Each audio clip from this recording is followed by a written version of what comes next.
여러분들 천국에 가서 누굴 제일 먼저 보고 싶습니까? 먼저 우리 어머니 아버지, 우리의 앞서갔던 믿음의 우리의 선조들을 볼 것이고, 또 아브라함도 한번 보고 싶고, 그렇죠? 또 모세도 한번 보고 싶고, 저는 바울을 제일 보고 싶습니다. 그 작은 키에 다니면서 계속 예수님 얘기를 하고 복음을 강력하게 전하고, 그 사람들에게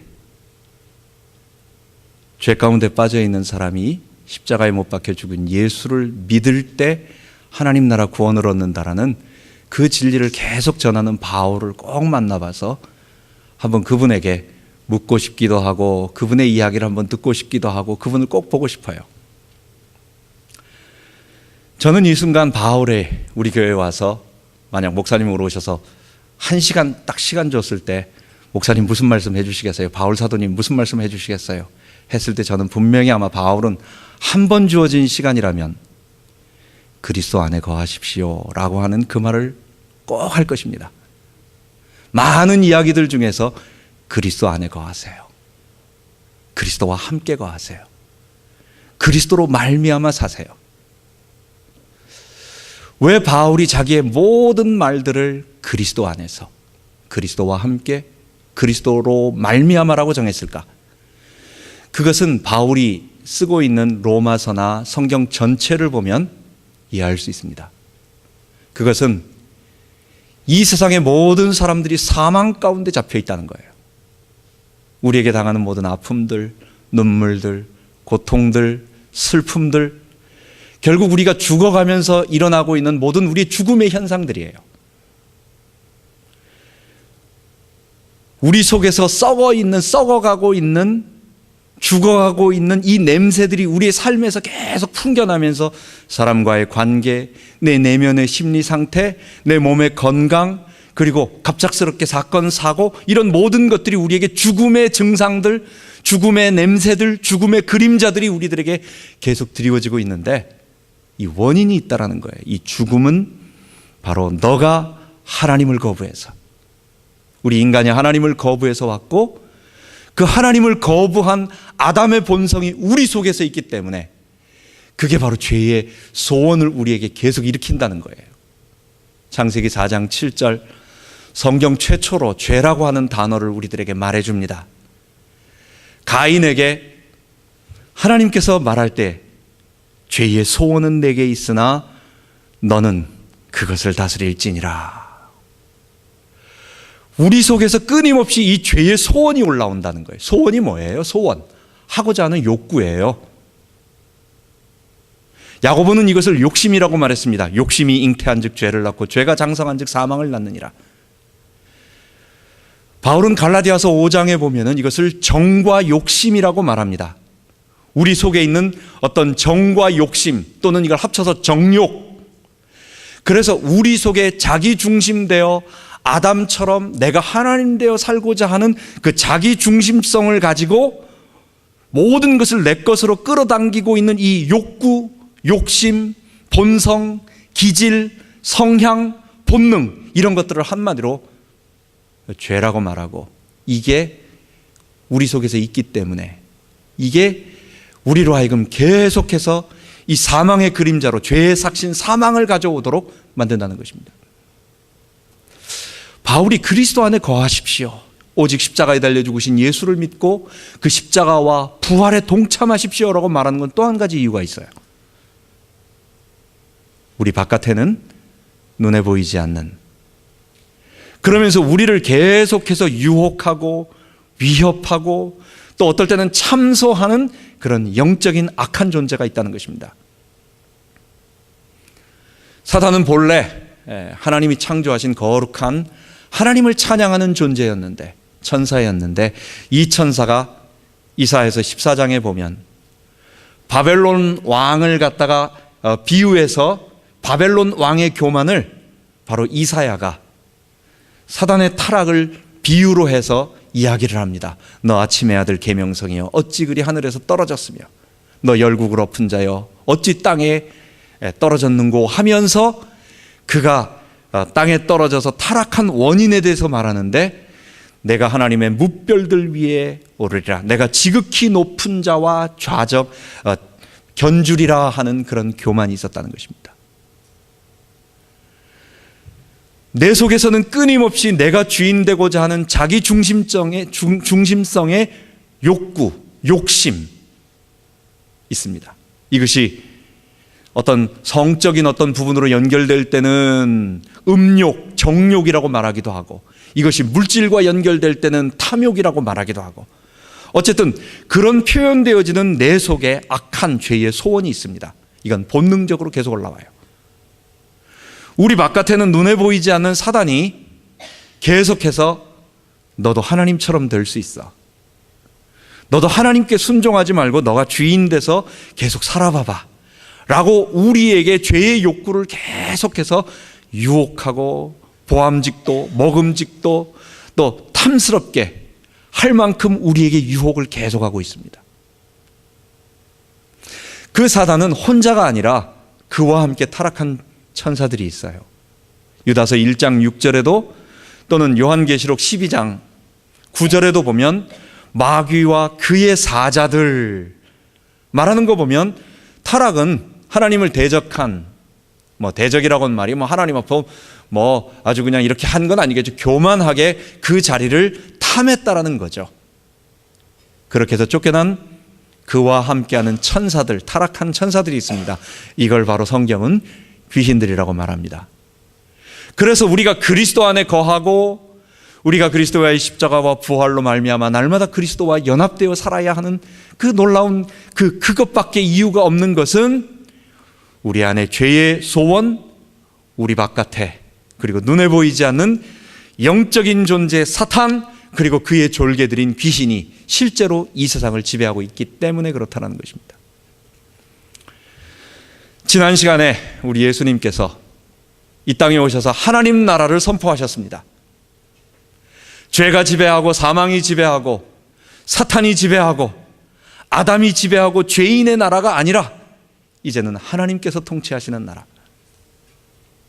거기에는 의와 생명과 그리고 하나님의 영광이 있는 거룩한 나라, 그 나라가 이 땅에 온다는 거예요. 우리는 그것을 뭐라고 말하냐? 한 단어로 구원이라고 말하는 것입니다. 그 구원이 온다는 것입니다. 그리고 그 구원을 예수님께서 가지고 왔다는 것입니다. 여러분, 이 구원, 하나님 나라가 눈에 보입니까? 안 보이는 거예요. 의라고 하는 것이 보이지 않고 의롭게 살아가는 사람들의 모습은 보이지만, 의라고 하는 것, 생명이라고 하는 것, 또는 성령이라고 하는 것, 이런 하나님, 이런 것들은 보이지 않아요. 그러니까 사람들이 우리가 죄 가운데 빠져 있다, 우리가 사망 가운데 잡혀 있다, 우리가 사단의 지배를 당하고 있고 우리가 아담의 본성대로 살아가고 있다, 여기서 빠져나와서 여기서 해방받고 여기서 구원받고 그리스도의 나라, 하나님의 나라, 의의 나라, 생명의 나라, 구원을 받아라 라고 말하는데 이게 잘 안 보여지는 거예요. 그래서 예수님은 그것을 보여주기 위해서 의도적으로 이제 말씀으로는 하나님 나라 구원에 대해서 설명해 주시고, 그리고 실제로 밖에 나가서는 의도적으로 병자와 귀신 들린 자를 고치기 시작하는 것입니다. 왜냐? 그게 이 죄의 세상을 지배하고 있는, 우리에게 사망을 가져다 주고 있는 양대 축이기 때문에 그렇습니다. 사복음서를 보면 이상하게 오늘날에 비해서 병든 자와 귀신 들린 자, 특히 귀신 들린 자가 많이 나옵니다. 예수님이 하신 기적을 전체로 숫자를 정해가지고 제가 계산을 했습니다. 그래서 그 중에 귀신 들린 것을 고친 것, 귀신을 내쫓은 것, 귀신 축출한 것, 그것을 제가 퍼센트로 한번 나눠봤어요. 그랬더니 반올림해서 25%입니다. 그 말은 무슨 말이냐면, 저 사람 하는 것 보니까 아무래도 저건 귀신 들린 것 같다 라고 우리가 오늘 판단하는 것이 아니라, 성경을 기록한 마태, 마가, 누가, 요한, 이 복음서 기록자들이 이 사람은 귀신 들려서 이렇게 됐다라고 아예 귀신 들려 뭐 하는 자, 귀신 들려 벙어리 된 자, 귀신 들려 소경된 자, 귀신 들려 손 마른 자, 귀신 들려 꼬부라진 여인, 이런 식으로 계속해서 귀신 들렸다라고 정확하게 정의를 하고 그 뒤에 말하고 있는 거예요. 여러분, 우리가 사실 귀신 들린 사람을 그렇게 많이 보지 못합니다. 오늘날 이 세대에.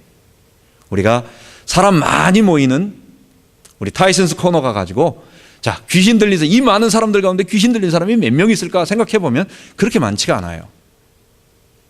물론 정신병원이나 어디 우리 잘 모르는 먼데 없다고는 말하지 않습니다. 있지만 왜 유독 사복음서에는 왜 이상하게 귀신 들린 게 이렇게 많이 나올까? 그래서 마치 예수님은 마치 복음 전하는 것은 병자를 일으켜야만 되고 그 다음에 귀신을 쫓아내는 것이 복음 전하는 것과 아주 정확하게 연결되어 있는 것 같이 이렇게 자꾸 보일까? 제가 지난 시간과 연결해서 말씀드리는 것은 뭐냐? 이 땅의 모든 사람들이 죄 가운데 잡혀있는 아담의 본성에 잡혀있다. 하나님을 거부하는 죄의 본성을 가지고 있기 때문에 우리에게 나타나고 있는 문제와 고통의 제일 대표적인 것이 삶에서 나타나고 있는 것이 몸의 질병으로 첫 번째는 대표적인 것으로 보이고, 또 한 가지는 눈에 보이지 않는 영적 세력이 직접적으로 그 사람을 잡음으로 말미암아 그 사람에게 문제가 있는 질병과 또는 귀신으로 나타나는 것입니다. 그래서 예수님은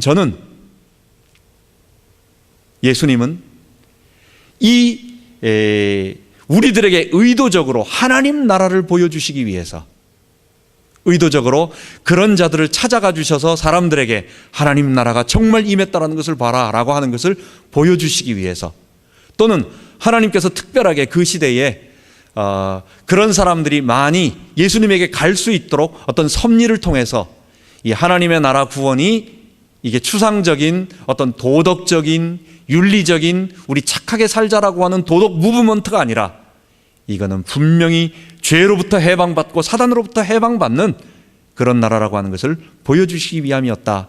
저는 그렇게 생각을 하고 그렇게 이해를 합니다. 오늘 본문에 보면 예수님께서 귀신 들려서 눈 멀고 벙어리 된 자를 고쳐주셨습니다. 여러분, 이 앞에 분명히 성경이 기록합니다. 귀신이 들려서 눈이 멀고 벙어리 된 자라고 말하고 있습니다. 이것을 잘못 오해하면 그럼 지금 소경과 지금 말 못하는 벙어리 된 자, 말을 못한다는 얘기는 귀를 못 듣는다는 얘기겠죠. 귀 먹고 벙어리 된 자는 귀신 들린 거냐? 이걸 반대로 생각을 하면 안 돼요. 그 당시 예수님 당시에 소경되고 귀가 먹고 말을 못하는 사람은 그 사람은 귀신 들려서 그랬다는 얘기예요. 지금 모든 소경과 그런 사람들이 다 귀신 들려서 그랬다는 얘기는 아니에요. 여러분, 헬런 켈러 얘기하는 겁니다. 지금 눈 벌고 귀 먹고 말 못하는 사람, 헬렌 켈러가 귀신 들렸다는 얘기가 아니고 예수님에게 그 어떤 사람이 데려왔던 그 소경되고 귀 먹고 벙어리 된 그 사람은 다른 원인이 아니라 귀신이 들려서 그랬다는 얘기예요. 무당신학을 얘기하고 귀신론자들은 이런 얘기합니다.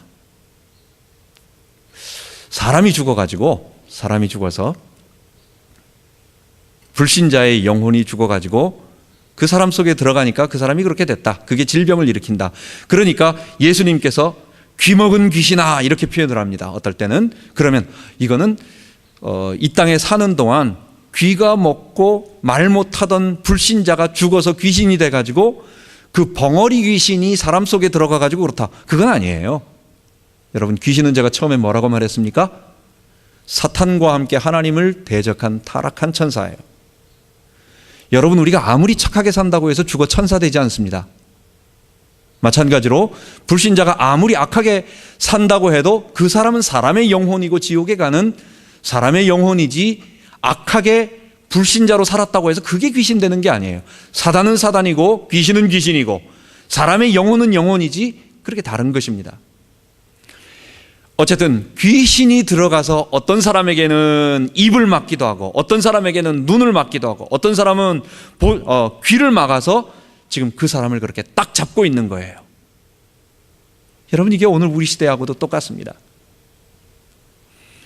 사단이 지금 우리 이 세대의 사람들에게 나타나서 하나님의 말씀을 듣지 못하게도 만들고, 약간 영적으로 해석한다면 하나님의 말씀을 듣지도 못하게 만들고, 하나님의 진리의 말씀이 선포되는데도 일부러 귀를 막게 만들고, 하나님의 의의 말씀을 말할 수 있는데도 말하지 못하게 만들고, 분명히 하나님께서 많은 성경과 또 예수님의 십자가와 부활을 통해서 우리에게 보여줬음에도 불구하고 눈앞에 보여지는데도 그 눈을 막아서 보지 못하게 만드는 거예요. 예수님을 모르게 만드는 거예요. 구원을 받지 못하게 만드는 거예요. 예수님께서는 이 사람을 이제 보시면서 그 사람을, 귀신을 쫓아내기 시작하시는 것입니다. 예수님은 그 사람의 귀신을 쫓아내니까 드디어 그 사람이 귀신이 쫓겨나갔다라고 하는 증거로 말을 하고 눈을 뜨게 되었어요. 놀라운 일이 벌어진 거죠. 자, 이 사실을 보고 바리새인들이 예수님을 비난하다가 이제 어떻게 부인을 할 수가 없어.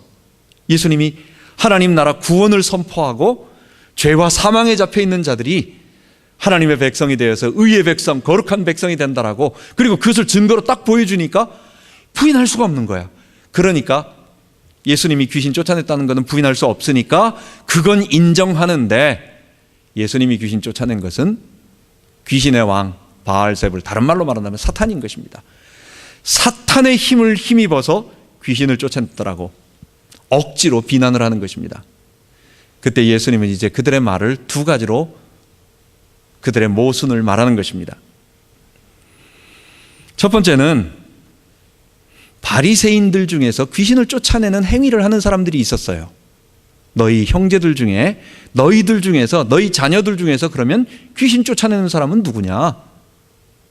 이 말은 무슨 말이냐면, 유대인 바리새인들 중 가운데서 어떤 사람들은 귀신을 쫓아내는 행위를 하는 사람들이 있었어요. 그 당시에.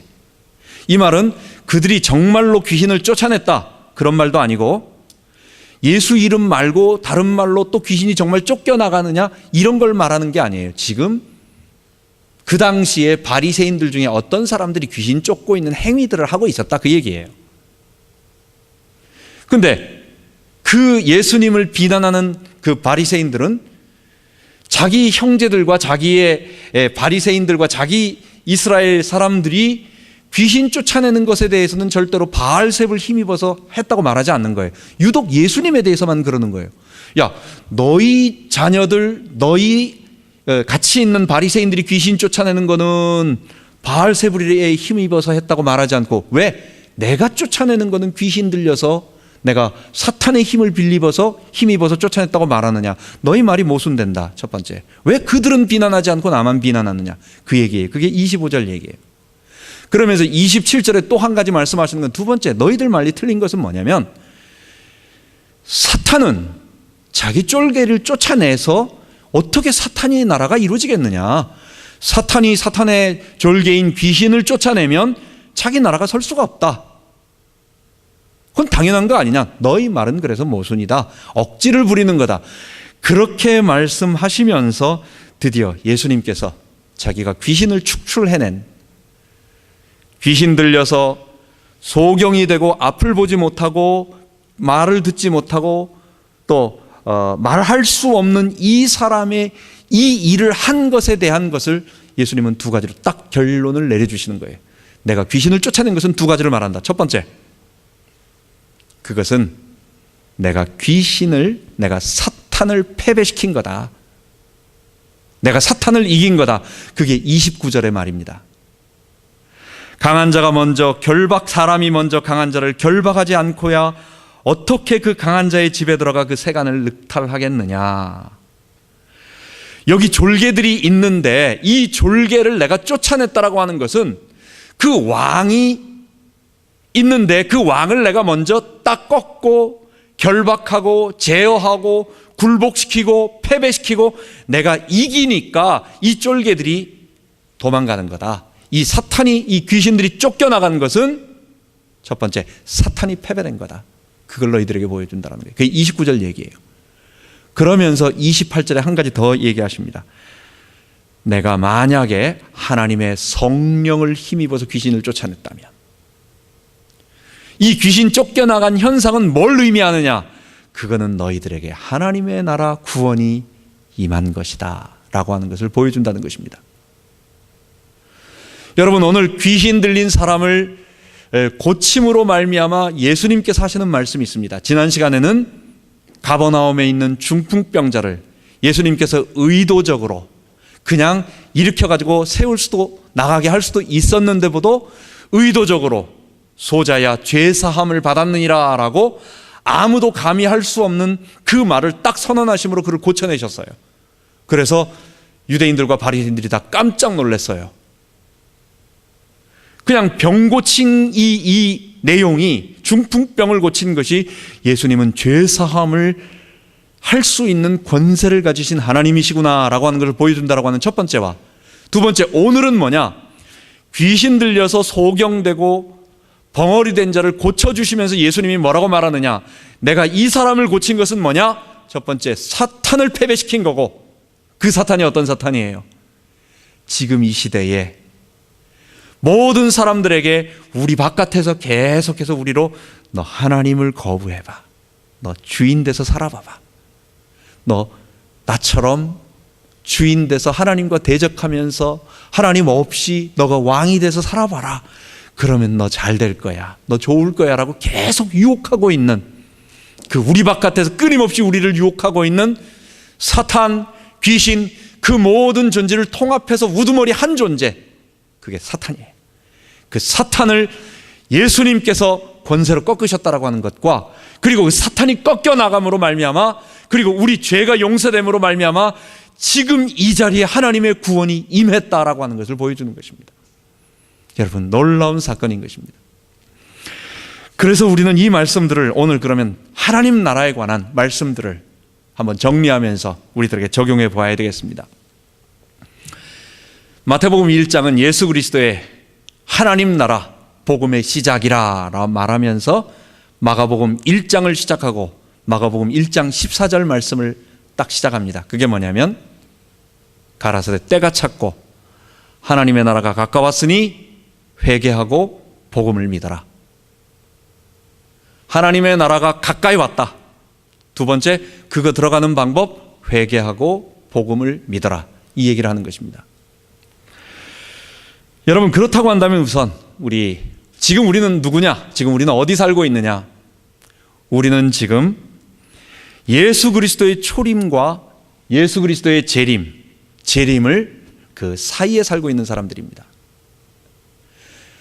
저 맨 아래 그림을 보십시오. 맨 아래 그림을 보십시오. 거기에 처음에는 저쪽 창조 이후 타락한 인간이 살아오고 있는 인류의 역사예요.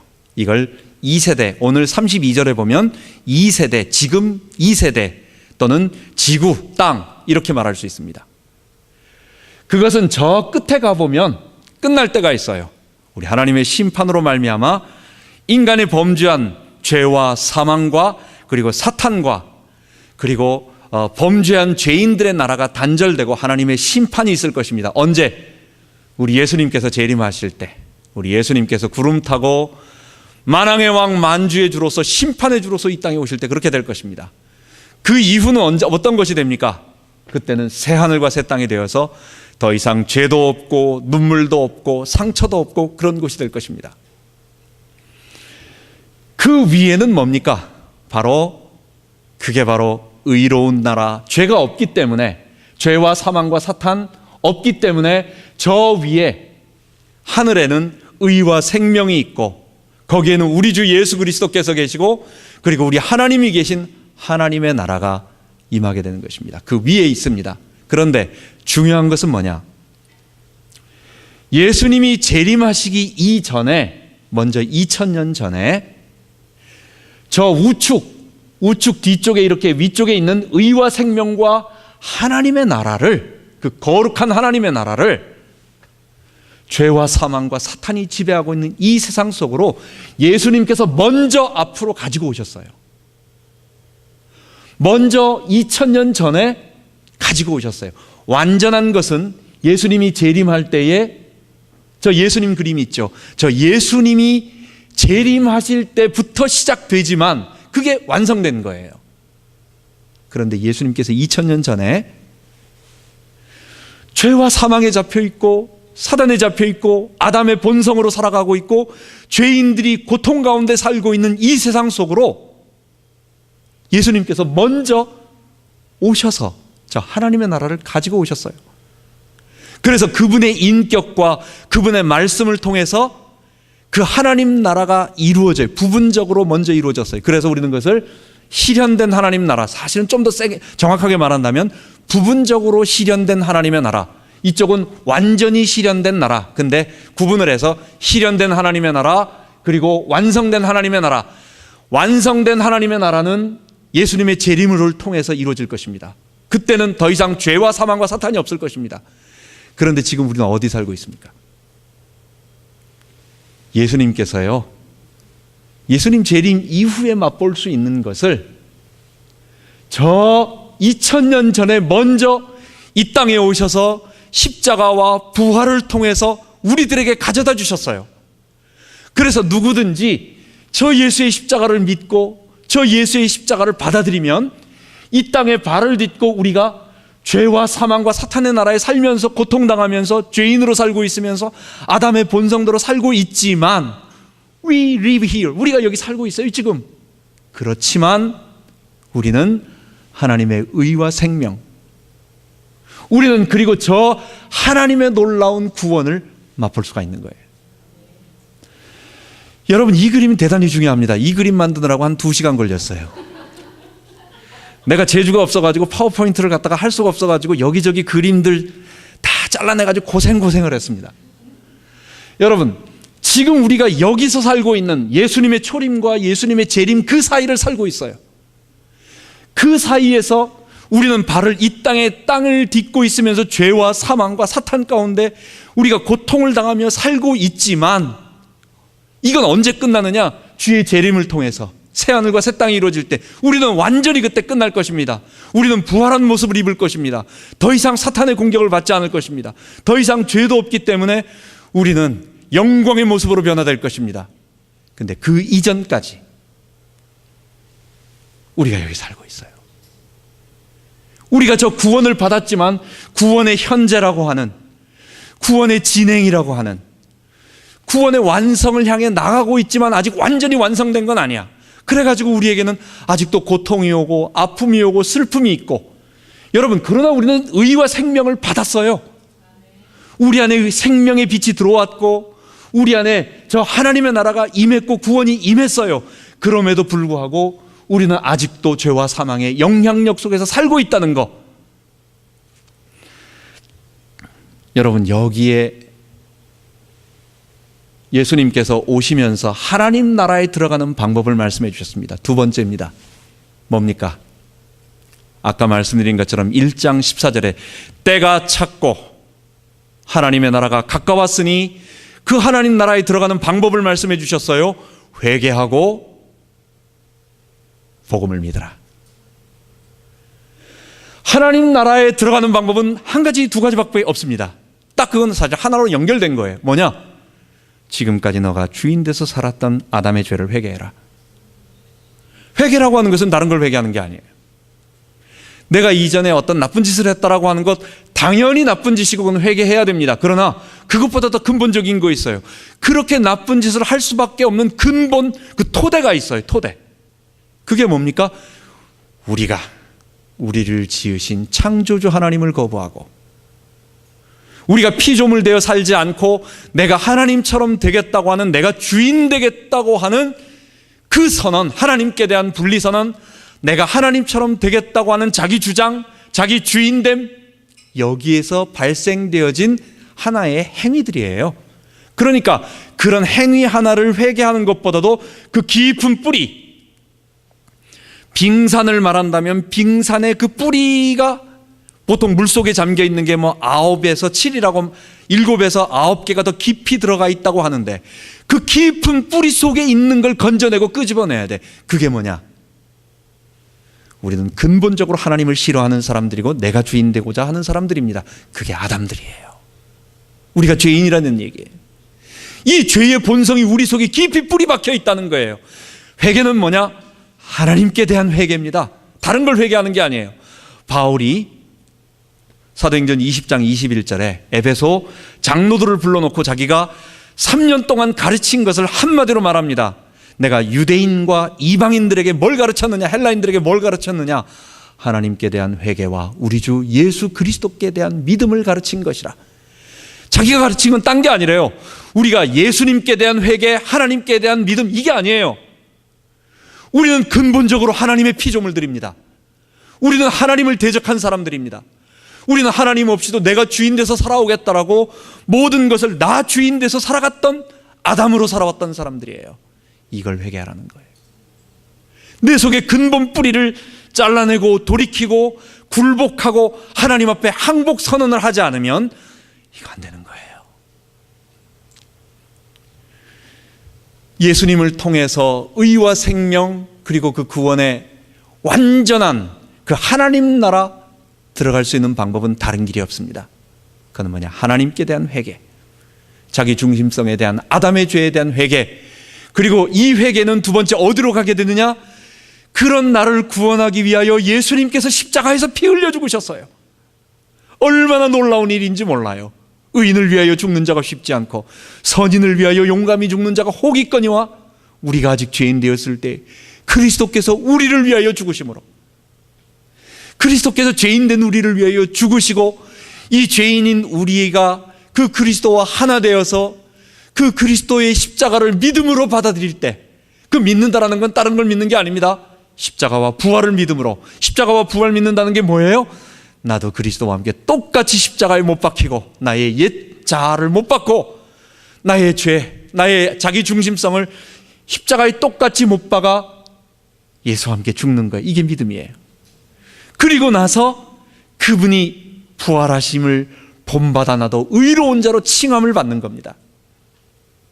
하나님께 대한 회개와 우리 주 예수 그리스도께 대한 믿음, 그래서 회개와 믿음을 통해서 사람은 구원받고 변화받습니다. 이걸 신학 용어로 conversion, 회심이라고 말하는 것입니다.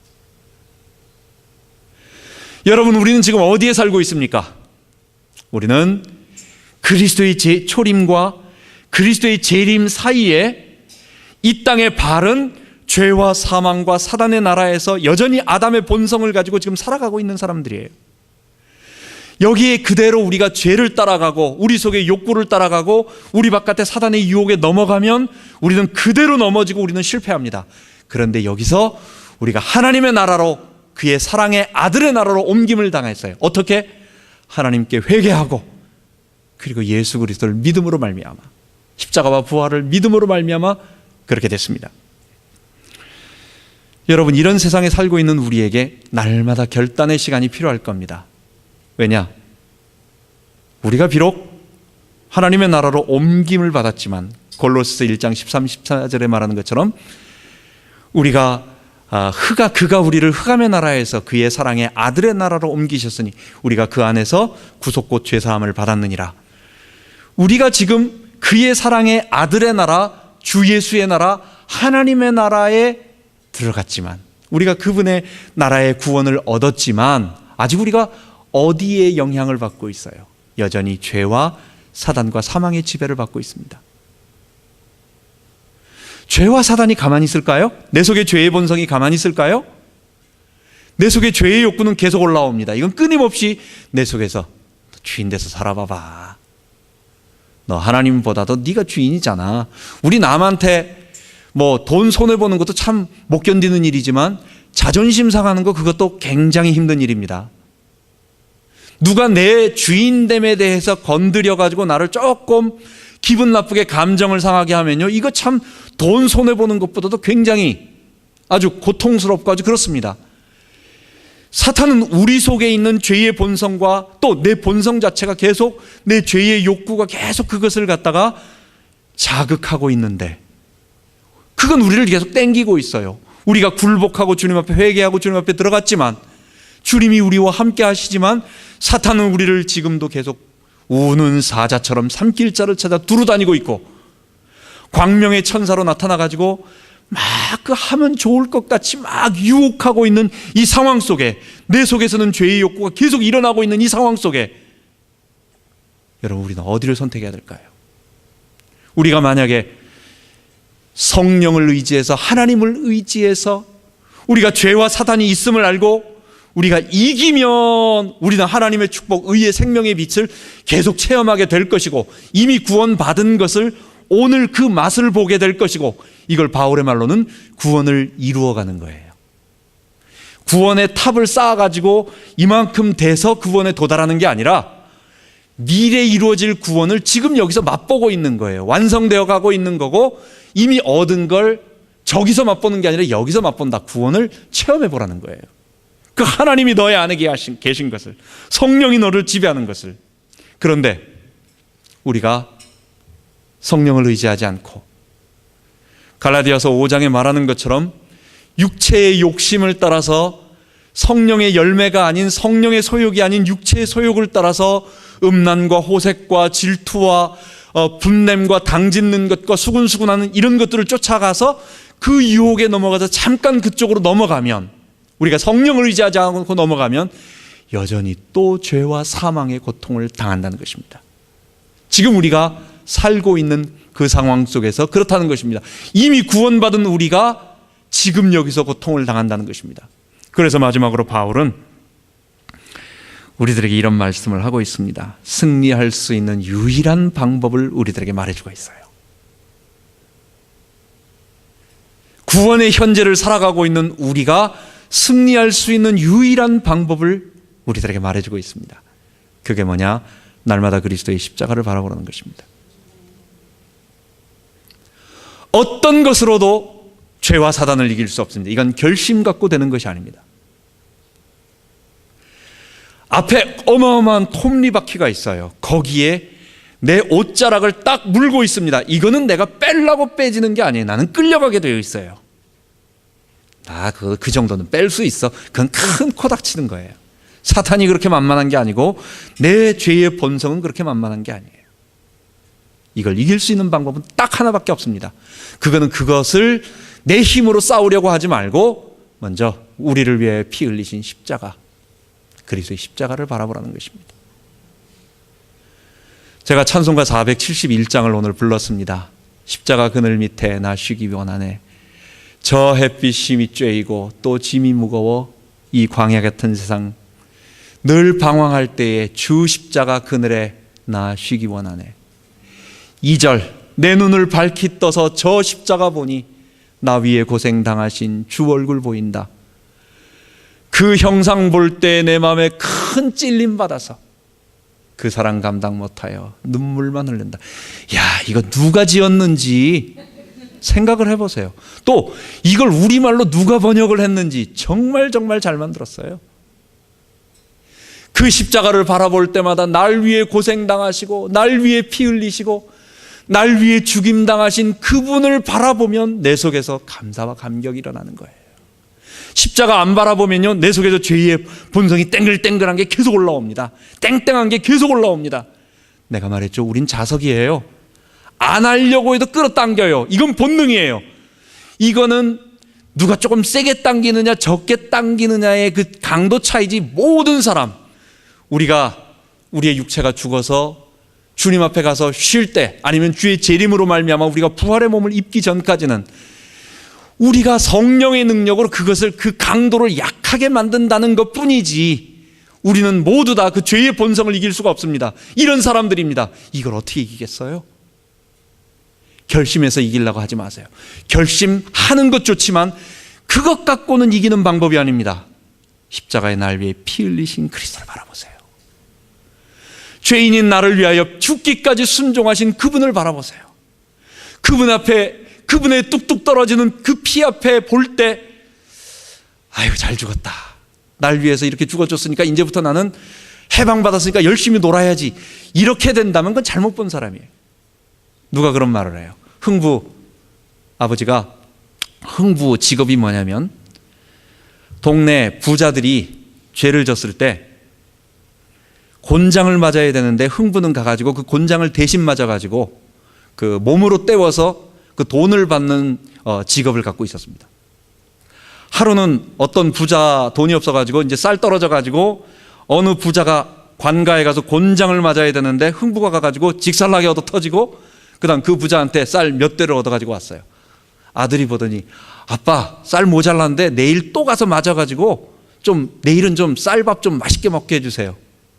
여러분 그 자식 아닙니다 그거는. 여러분 아버지한테 가가지고 흥부한테 가가지고 또 가서 오늘은 또 가가지고 내일 맞아가지고 내일은 나 저 책가방 사주시고 나 핸드폰 하나 사주시고 이렇게 말하면 그 인간 아니에요 그거는. 무슨 말입니까? 십자가를 바라보면 우리가 고개를 못 드는 거예요. 날 위해서 피 흘리신 그분을 보면 우리의 어떤 주장, 우리가 뭘 달라는 말도 나오지 않아요. 여러분 우상 숭배하는 사람들의 그들이 모이는 예배라고 하는 그 어떤 제사와 우리가 드리는 예배의 근본적인 차이가 있어요. 그들의 예배는 뭡니까? 달라고 하는 것을 원해서 모이는 겁니다.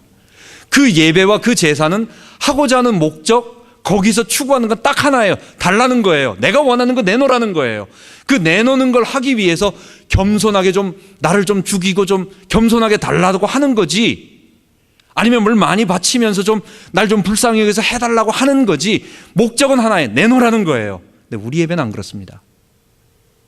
십자가에 못 박혀서 그 죄의 사망 가운데 있는 우리를 건져서 그 하나님의 의의 백성, 생명, 그 하나님의 나라에 들어가게 하신 그 백성들이 드리는 예배는, 우리는요 하나님께 뭐 하나 달래는 게 없어요. 우리는 그냥 그분 자신이 우리의 목적이에요. 예수 그리스도 그분 자체, 하나님 그분 자체가 우리의 목적이고, 그분에게 뭘 달라는 것이 없어요. 주면 감사한 것이고 뭐 그것 자체가 우리의 목적이 되지 않습니다. 왜? 그분이 우리의 전부이니까. 나를 위해 피 흘리신 것이 전부이니까. 내가 못 드려서 문제지, 내가 조금이라도 더 드리고 싶은데 못 드려서 문제지. 여러분 우리가 죄를 이기고 승리할 수 있는 방법, 이 땅에서 승리할 수 있는 방법 하나입니다. 그건 십자가를 바라봐야 됩니다. 날마다 십자가를 바라보는 사람, 그래서 우리의 전생애를 다 바쳐도 아깝지 않다라고 고백하는 하나님의 사람들, 우리의 헌신, 우리의 삶의 원리, 목적, 모든 건 뭐냐? 십자가에 날 위해 피 흘리신 그분 자체에 대한 무한한 헌신과 사랑입니다. 아무것도 없습니다. 우리의 동기는 아무것도 없습니다. 그겁니다. 여러분 두 번째 또 하나가 더 있습니다. 여러분 우리의 뜨거운 가슴과 함께 이번에는 실제적인 십자가의 능력을 체험해야 됩니다.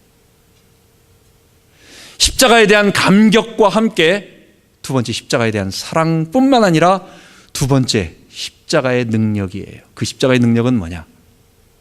내가 그리스도와 함께 십자가에 못 박히고 내가 그리스도와 함께 십자가에 부활했을 때 오는 그리스도 안에 거하면서 그리스도가 내 대신 나를 지배하시며 살아가고 있는 이 상태, 우리가 1월달 처음부터 계속해서 그 주제로 지금 나오고 있습니다. 주님이 내 안에서 나의 중심성을 버리고 내가 십자가에 못 박혔을 때 나를 지배하시며 살아가고 있는 이 상태, 내가 그리스도와 함께 십자가에 못 박혔나니 그런즉 이제는 내가 산 것 아니 오직 내 안에 그리스도께서 하신 것이라. 여러분 바울의 힘은요 주님을 향한 무한한 헌신과 사랑이었습니다. 그거는 그를 이끌어가는 원동력이었어요. 그의 뒤에 그의 감정의 모든 감격이었어요. 그런데 이것만 갖고 나가지 않았어요. 그것만 갖고 가면요 어떨 때 우리의 감정이라고 하는 건 흔들려요. 진짜의 힘은 뭐냐?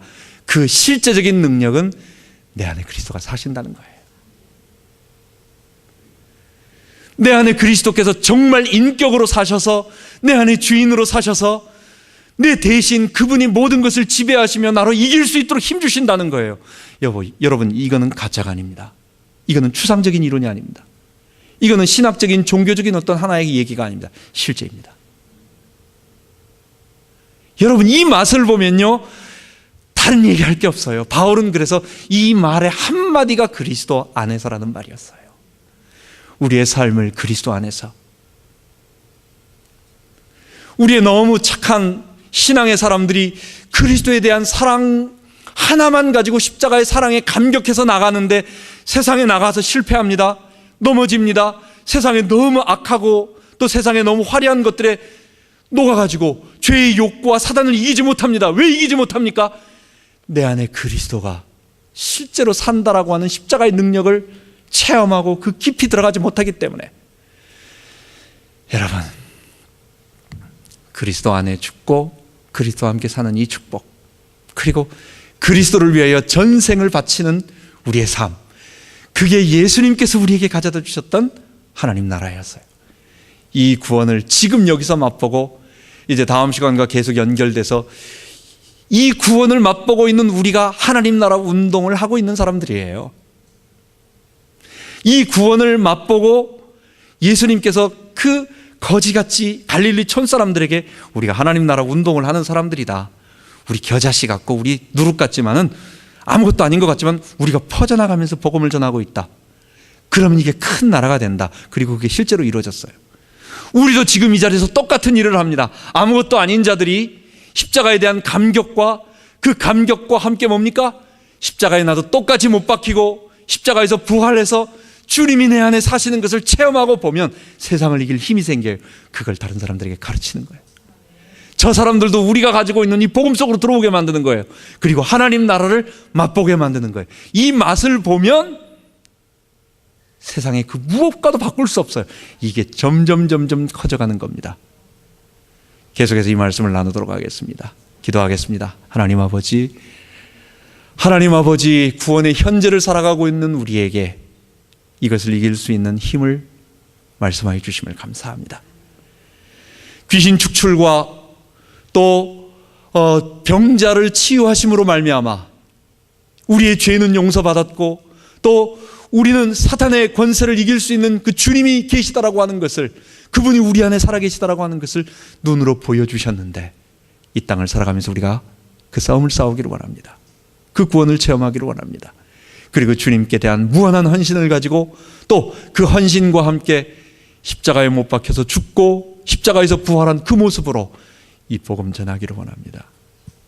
이 하나님 나라 운동에 우리를 사용하여 주옵소서.